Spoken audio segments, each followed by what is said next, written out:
সিজারে বাচ্চা হলে নাকি সন্তান পালনের পূর্ণ সওয়াব পাওয়া যায় না, জান্নাত পাওয়া যায় না, এই কথা কতটুকু সত্য? পাপকে ঘৃণা করো, পাপীকে নয়। ইসলামের দৃষ্টিতে এটা কতটুকু সঠিক? হিন্দুদের বিয়ের দাওয়াত খাওয়া যাবে কিনা? আল্লাহর প্রিয় বান্দা হওয়া যায় কিভাবে? ইমাম নামাজে ভুল করলে মুসল্লি নামাজ হবে কিনা? ফরজ গোসল সঠিক নিয়ম বলবেন। স্বামী যদি পর্দার অনুমতি না দেয় তাহলে করণীয় কি? কত টাকা হলে জাকাত দিতে হবে? 2 লক্ষ টাকা ধার এনেছি, দেওয়ার সময় আমি কি তাকে খুশি হয়ে কিছু বাড়িয়ে দিতে পারি? তাকে শুধু হবে? স্বর্ণকারের কাজ করি, আমার জন্য সোনার আংটি তৈরি করা জায়েজ হবে কি? বিশেষ সুবিধার জন্য লোন নেওয়া যাবে কি? আমরা জানি উটের মাংস খেলে ওযু করতে হয়, কিন্তু কেন বিড়াল কেনা বেচা করা কি হারাম? নিজের ছোট বাচ্চাদের মারধর করলে কি গুনাহ হবে? আর দেরি না করে চলুন আপনাদের জিজ্ঞাসার জবাবের আলোকিত ভুবনে আমরা প্রবেশ করি। আর আফসান আহমেদ শুভ আপনি লিখেছেন, পাপকে ঘৃণা করো, পাপীকে নয়। ইসলামের দৃষ্টিতে এটা কতটুকু সঠিক? না, এটা কোনো ইসলামের কথা নয়। পাপী সে পাপ করে, সেজন্য তার প্রতি ঘৃণা থাকতে হবে। এআইডি থেকে আপনি লিখেছেন, হিন্দুদের বিয়ের দাওয়াত খাওয়া যাবে কিনা? বিয়েতে সাধারণত পুজো হয়, সেজন্য ওই পুজোর অনুষ্ঠানে যাবেন না। বাকি বিয়েকে কেন্দ্র করে কোনো খাবার অনুষ্ঠান হচ্ছে নিছক, সেখানে আপনি হালাল খাবার পরিবেশন করলে খেতে পারেন। আব্দুল্লাহ জোবাইর আপনি লিখেছেন, আল্লাহর প্রিয় বান্দা হওয়া যায় কিভাবে? আল্লাহর প্রিয় বান্দা হওয়ার জন্য আল্লাহর সমস্ত আদেশ নিষেধগুলো মানতে হবে, আল্লাহ রাব্বুল আলামিনের প্রিয় কাজগুলো বেশি বেশি করে করতে হবে। মোহাম্মদ আনিক হোসেন লিখেছেন, ইমাম নামাজে ভুল করলে মুসল্লি নামাজ হবে কিনা? ভুল যদি এরকম হয় যার ফলে নামাজ নষ্ট হয়ে যাবে, তাহলে মুসল্লির নামাজ নষ্ট হয়ে যাবে। ভুল যদি এমন হয় রিকভার করার মতো, তাহলে মুসল্লিও ইমাম সাহেবের সাথে সেদে সহদিয়ে রিকভার করবেন। আর যদি ভুলটা ওই লেভেলের না হয়, যা সুন্নতের এদিক সেদিক হয়, তাহলে সেক্ষেত্রে নামাজ তো হয়ে যাবে, কোনো অসুবিধা নেই। এমডি আলামিন হোসেন লিখেছেন, ফরজ গোসল সঠিক নিয়ম বলবেন। ঠিক, ফরজ গোসলের সঠিক নিয়ম হলো শরীর বা কাপড়ের কোথাও নাপাক থাকলে সেই জায়গাটা আগে ধুয়ে ফেলতে হবে। এরপরে হাত ধোবেন কবজি পর্যন্ত 3 বার, এরপরে কুলি করবেন গড়গড়া করে, এরপরে নাকে পানি দিবেন ভালো করে, তারপরে মুখ ধোবেন, হাত ধোবেন, এরপরে পুরো শরীরে পানি ঢেলে গোসল করবেন। আসার সময় 2 পাও ধুয়ে বের হয়ে চলে আসবেন। এটাই ফরজ গোসলের সুন্নাহসম্মত পদ্ধতি। লামিয়া এটি থেকে লিখেছেন, স্বামী যদি পর্দার অনুমতি না দেয় তাহলে করণীয় কি? স্বামীর অনুমতির দরকার নেই। আল্লাহ তাআলা ফরজ করেছেন পর্দাকে, অতএব যেটা আল্লাহ তাআলা ফরজ করেছেন সেটা করতে গিয়ে স্বামীর অনুমতির কোনো প্রয়োজন নাই। এমনকি স্বামী যদি বাধাও দেন, সে বাধা উপেক্ষা করে আপনি বিনয়ের সাথে তাকে জানিয়ে দেওয়া যে আমার সৃষ্টিকর্তার নির্দেশ আমি মানতে বাধ্য, তোমাকে বা আপনাকে আমি ভালোবাসি, মানে এই না যে সৃষ্টিকর্তার নির্দেশ আমি লঙ্ঘন করব আপনার নির্দেশের কারণে।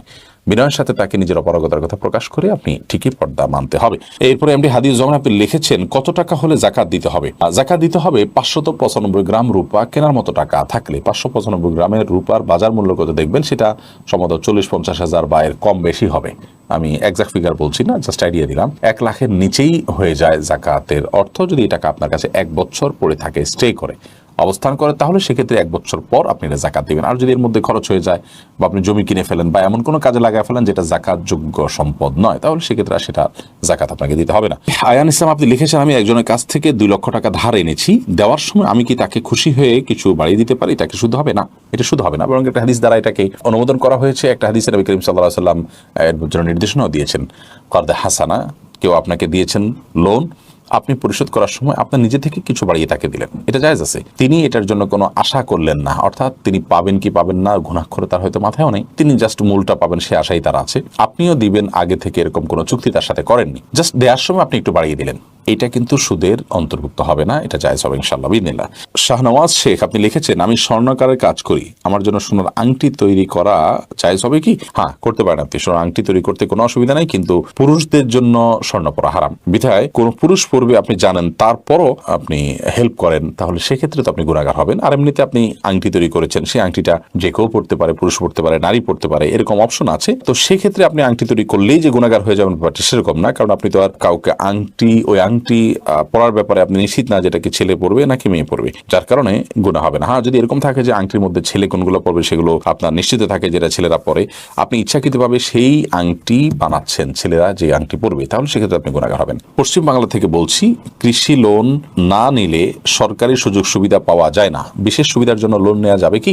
দেখুন, কৃষি লোন যদি না নেওয়া হয় তাহলে সেক্ষেত্রে সরকারের সুযোগ সুবিধা না পাওয়া গেলে সেটাকে বর্জন করবেন। তারপরে সুদ ভিত্তিক লোন নেবেন না। সুদ আল্লাহ তাআলার জমিনে হারামের তালিকার মধ্যে সবচেয়ে ভয়াবহ একটি বিষয়, যার ব্যাপারে আল্লাহ তাআলা যুদ্ধের ঘোষণা করেছেন, যেটার ভয়াবহতা এরকম মারাত্মক যে সেটার 70টা খারাপ দিকের মধ্যে অত্যন্ত সাধারণ একটা খারাপ দিক হলো নিজের মায়ের সাথে জানার মতো। কত জঘন্য বিষয় চিন্তা করেন, যার জন্য শাস্তি বারজাখ থেকে, কবর জগৎ থেকেই শুরু হয়ে যাবে। নবী করিম সাল্লাল্লাহু আলাইহি ওয়াসাল্লামকে আল্লাহ তাআলা দেখিয়েছেন তার রূপ এবং আপনার চিত্র। জাহান্নামে তার শাস্তির ধরন কি বিস্তারিত বিবরণ উঠে এসেছে। কিয়ামতের দিন হাদিসে কুদসিতে হাদিসে আসছে, নবী করিম সাল্লাল্লাহু আলাইহি ওয়াসাল্লাম বলেছেন, কিয়ামতের দিন আল্লাহ রাব্বুল আলামিন এর পক্ষ থেকে বলা হবে যে, কই তোমার হাতিয়ার নিয়ে প্রস্তুত হও যুদ্ধের জন্য, তুমি যে সুদখোর।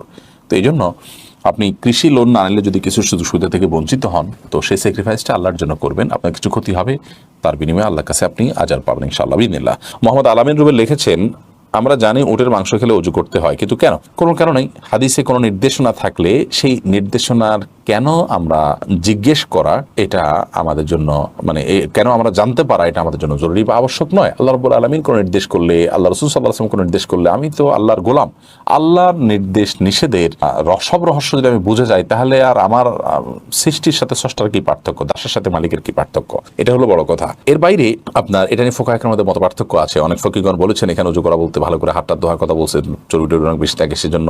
অনেকে বলেছেন এটা রহিত হয়ে গেছে, অনেক ফুকাহায়ে বলেন যে না, রহিত হয়নি, এখনো ওটের গোশত খেলে অজু করতে হবে। এর সুপ্ত অনেক কারণের কথা অনেক ওলামায়ে কেরাম বলে থাকেন, আর সেই দিকে আর আমি যাচ্ছি না বিস্তারিত। যেমন ওটের বাথানে শয়তান থাকে, বিশেষ করে ওটের রাখার যে জায়গা, গোয়াল ঘর যেরকম থাকে এরকম, সেখানে শয়তান জায়গা থাকে, সেখানে সালাত আদায় করার পরে হাদিসে নিষেধাজ্ঞা আসছে। তো ওটের গোশত খেলে ওট আমরা ব্যবহার করতে পারি, হালাল, নবী করিম সাল্লাল্লাহু আলাইহি ওয়াসাল্লাম ওটে চড়েছেন, চড়বেন, সবই ঠিক আছে। কিন্তু শয়তান ওই জায়গায় আশ্রয় নেয়, সেই জন্য তার একটা প্রভাব মানুষের মধ্যে পড়তে পারে, এই জন্য এটা গোশত খাওয়ার পর ওযু করার কথা বলা হয়েছে। এরকম ব্যাখ্যা অনেকে করেন, আর অনেক রকমের ব্যাখ্যা আছে। এই ব্যাখ্যাগুলো নেহায়েতি ওলামায়ে কেরামের নিজস্ব ব্যাখ্যা, হাদিসে এর কোনো কারণ উল্লেখ করা হয়নি, আল্লাহ তাআলা ভালো জানেন। কিন্তু এর মাঝে কল্যাণ আছে, আর এটা না মানার মাঝে অকল্যাণ আছে, সেটা একেবারে পরিষ্কার। যদিও আগেই বলেছি যে এটা নিয়ে মতপার্থক্য আছে, যে হাদিসের উপরে এখন আমল করে ওটের গোশত খেলে ওযু করতে হবে কিনা, ওযু ভঙ্গ হবে কিনা, সে বিষয় নিয়ে পপি ইসলাম আপনি লিখেছেন, সিজারে বাচ্চা হলে নাকি সন্তান পালনের পূর্ণ সওয়াব পাওয়া যায় না, জান্নাত পাওয়া যায় না, এই কথা কতটুকু সত্য? না, এরকম কোনো কথা হাদিসে বলা হয় না যে সিজার হলে হবে না, অন্যটা হলে হবে, এরকম কোনো পার্থক্য হাদিসে করেনি। আমরা কিভাবে সেটা করব? অপরিচিত আইডি থেকে আপনি লিখেছেন, বিড়াল কেনাবেচা করা কি হারাম? বিড়াল কেনাবেচা করা হারাম নয়, বিড়াল কেনাবেচা করাকে মাকরুহ বলা হয়েছে। নবী করিম সাল্লাল্লাহু আলাইহি ওয়াসাল্লাম বিড়ালের কেনাবেচার টাকা খেতে নিষেধ করেছেন, নিষেধ করেছেন, কিন্তু নিষেধাজ্ঞার মাত্রাটা হারামের লেভেল পর্যন্ত না, অপছন্দনীয় লেভেলে, অর্থাৎ এটা নাজায়েজ, কিন্তু নাজায়েজের মাত্রাটা হারাম পর্যন্ত না, অনুচিত বা বেঠিক কাজ, ভুল কাজ, গুনার কাজ, কিন্তু গুনাটা কবিরা গুনার পর্যায়ে না। যদিও আমরা বলেছি এর আগে যে বিড়াল আজকাল অনেক প্রশিক্ষিত বিড়াল পাওয়া যায়, বিশেষ পারপাস সার্ভ করা হয়, সেগুলোকে বিশেষভাবে প্রশিক্ষণ দিয়ে লালন পালন করা হয়, অনেক কাজে আসে। তো সেগুলোর পেছনে যদি ইনভেস্ট আছে, সেগুলোকে বা এই বিড়ালগুলো কেনাবেচা অনেকগুলো জায়েজ বলেছেন। আর এমনি সাধারণভাবে বিড়াল কেনাবেচার হাদিস যেটা নিষেধাজ্ঞা আছে, সেটার বিভিন্ন রকম ব্যাখ্যা দিয়ে অনেক ওলামায়ে কেরাম সেটাকে জায়েজ বলেন। ব্যাখ্যা দিয়ে জায়েজ বলেন মানে এই না যে সে নিজের মন গড়া ব্যাখ্যা দেন, তারা মনে করেন যে এটা ব্যাখ্যা আছে। তো এর সপক্ষে মত আছে, কিন্তু জমহুর আমাদের মত হলো সাধারণ বিড়াল কেনাবেচা করা মাকরুহ। মিম আইডি থেকে আপনি লিখেছেন, নিজের ছোট বাচ্চাদের মারধর করলে কি গুনাহ হবে? মারধরটা যদি হয় একেবারেই অল্প স্বল্প জাস্ট শাসন সুলভ, তাহলে সেখানে অসুবিধা নেই। কিন্তু যদি মারধর হয় সীমা লঙ্ঘন করে শিশুর প্রতি নির্যাতনের লেভেলে চলে যায়, তাহলে সেক্ষেত্রে অবশ্যই গুনাহ হবে। কারণ মা বাবাকে শিশুর মালিক বলে বানিয়ে দেওয়া হয় না যে তারা শিশুর উপর অত্যাচার করতে পারবেন, সে সুযোগ কিন্তু মা বাবারও নাই। অতএব শিশুকে যদি এত বেশি মারা হয় যেটা অত্যাচারের লেভেলে চলে যায়, তাহলে সেটা জায়েজ নয়। শাসনের প্রয়োজনে যতটুকু মারা যায় ততটুকু মারতে হবে।